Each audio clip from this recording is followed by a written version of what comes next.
Perfect. So, hi, I'm Gus Spathis.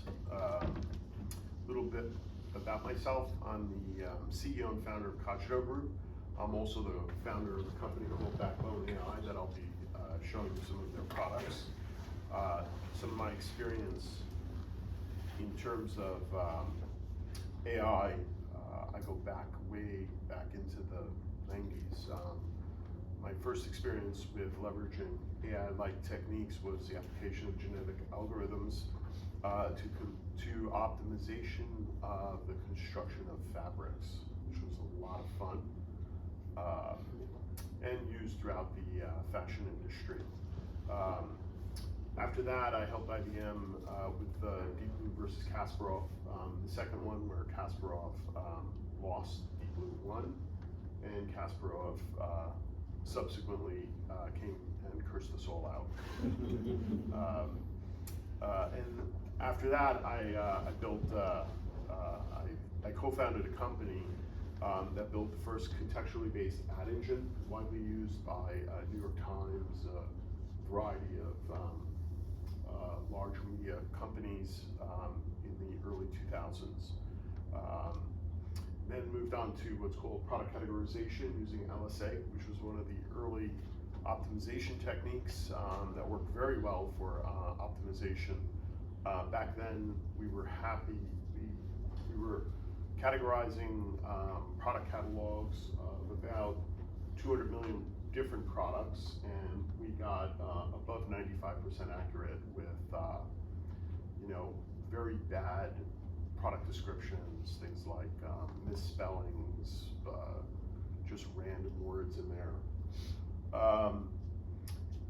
Then from there, I co-founded another company that created an expert system that used optimization theory for reasoning about electronics. We built the largest consumer electronics database that also had how those consumer electronics worked. Really interesting little system. And then did a bunch of work in ad tech optimization using a variety of machine learning techniques. About Xogito, a company I founded in 2008. We're about 180 engineers. Our focus is really on what we call product development. So we build stuff for other people that they sell. We like complex applications, and we've worked across a variety of industries, fintech, health, education, so on and so forth. A little bit about Backbone. Backbone was founded in 2019 by Rob Bailey. Rob is a well-known venture capitalist and entrepreneur in New York and Silicon Valley. And the concept behind the business really was to apply AI to the various challenges that industrial products companies have with their product data. It is really a thorny problem for them. And the system is used by manufacturers and distributors of industrial products. Certainly a lot more sexy than sports, right? So the problem is these industrial product manufacturers, distributors have millions of products in their catalogs, and they need to do a variety of, they need to provide a variety of assets to other partners that they're working with. Certainly textual descriptions, they need good product descriptions. They need product descriptions targeted towards the audience that they're targeting for that particular channel. So if they're trying to get their products out through Amazon, they need consumer-friendly descriptions. If they're trying to get their products out through Motion.com or one of these distributors, they need more professional, in-depth technical descriptions. So how do you create these descriptions for these different channels? That's one of the problems we're trying to solve. There's also the images. Their images are generally all over the place. Some are good, some are bad. Every channel has different requirements for images. They have very little understanding of how to manipulate images, and so how could we help them with images? So I thought I'd give you a quick demo. demo gods smile on me.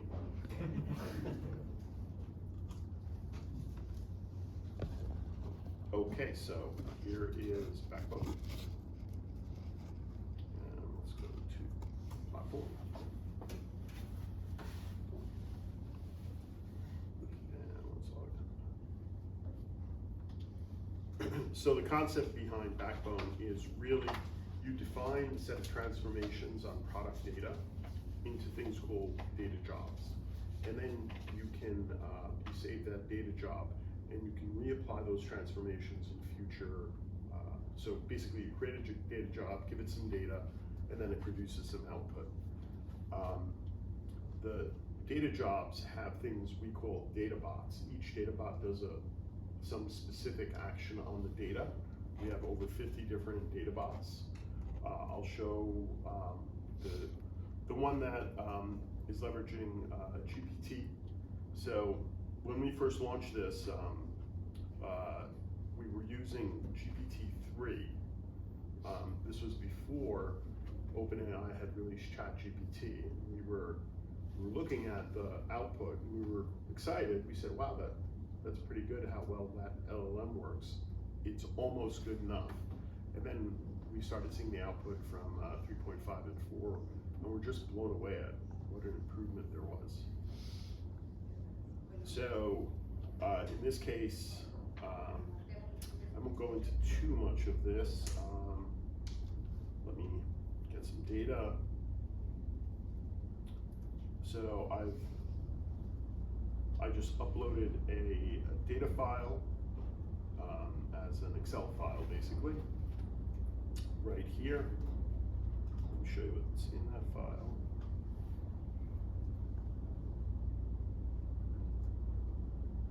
And so that file contains the item number, manufacturer. This is for a company called Widia that makes drill bits for like oil refinery, oil drilling, that kind of thing. Product type, product series, a rough description. Usually these are coming out of engineering systems that are used to design the drill bits. The description, this is a great description, let me tell you.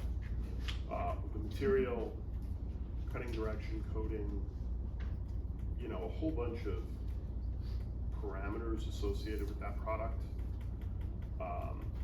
And so let's say what we want to do is we want to target, so this is actually,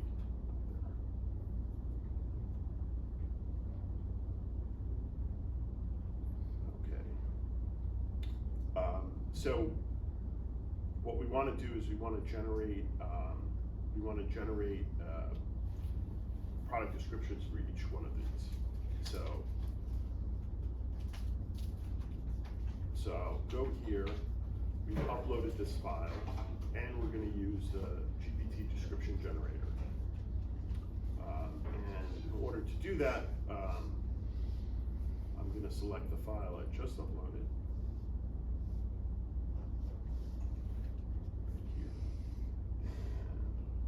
It maps mandatory fields, it figures out which columns are what. I'm going to add you know, important fields I want it to consider when creating the description. Just add a bunch of stuff.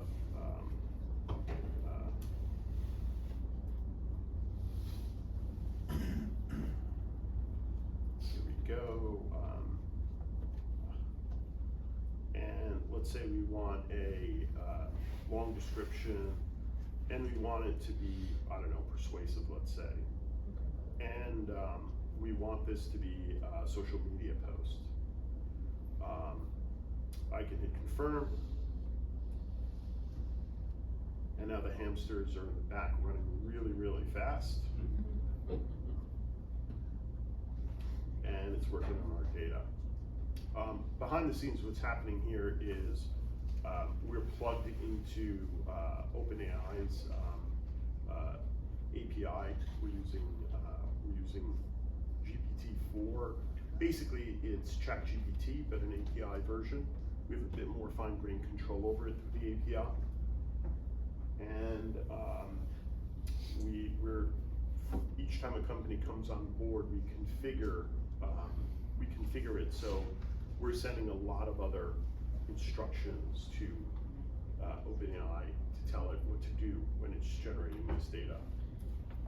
Is it essentially like generating a prompt that's passed through API? Essentially, yeah. It's essentially a prompt. There's a couple more parameters you can tweak. Sure. But you can mimic it with prompts. In fact, in some of the newer LLMs, you could upload CSV directly and then have it do it without going through all this other stuff. Sure. Problem for these companies, though, is they have hundreds of thousands of products, and trying to do that manually, Oh yeah. they have challenges. Sorry, I'm late. Morning. Morning. Now I'm starting to worry. But sometimes this happens. Well, it's the demo gods. Right. It's the person in the demo gods. They love you, Gus. They do. I remember way back in the early days, every time a demo went bad, Steve Jobs would make the engineers get on stage and do push-ups.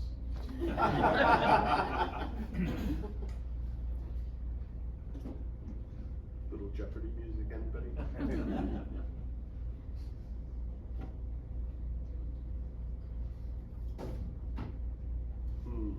I'll give it a few more seconds.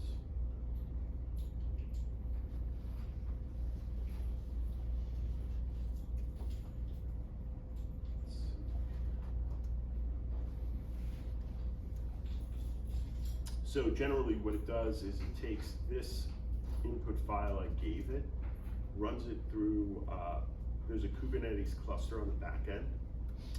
It parses out the file to the nodes on the cluster. They run the API calls, and then they return it, and it generates an output file in the Transform Files tab. And that's where the descriptions should be.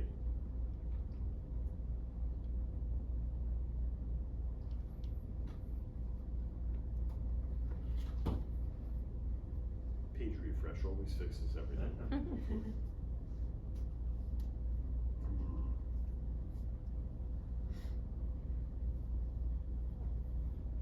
I don't know if it's That makes helpful, me- but when you deleted that column, you didn't save that. It doesn't matter, Okay. that file was output file. Okay. But you know, instead of waiting, I could just show you what it should have done. I think this happens to Paul's data during the ChatGPT session.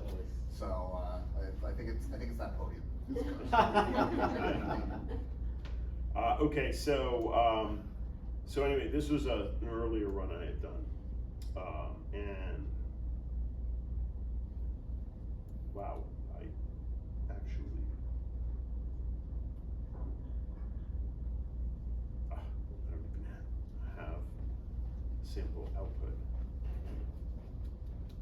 Okay, my apologies. I'm not sure what's going on, but what it would have done is it would have produced another column at the end of this with a full description for that product. That was actually a really good description.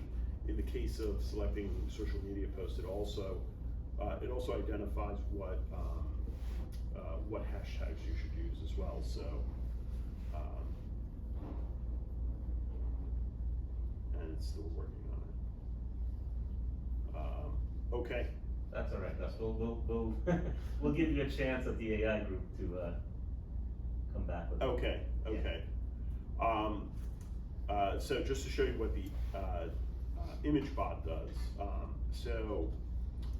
Typically, product images will look like that.